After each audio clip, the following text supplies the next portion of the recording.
Hello everyone, this is my review of the new Logitech Folding Keyboard with illuminated keys. It's very lovely. Unfortunately, their folding technology just hasn't quite achieved what they wanted.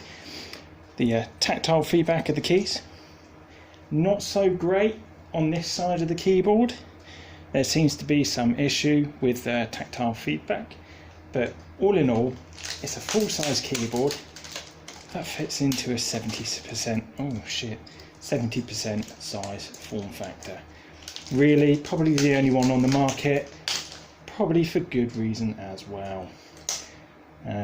Yeah, I wouldn't rate it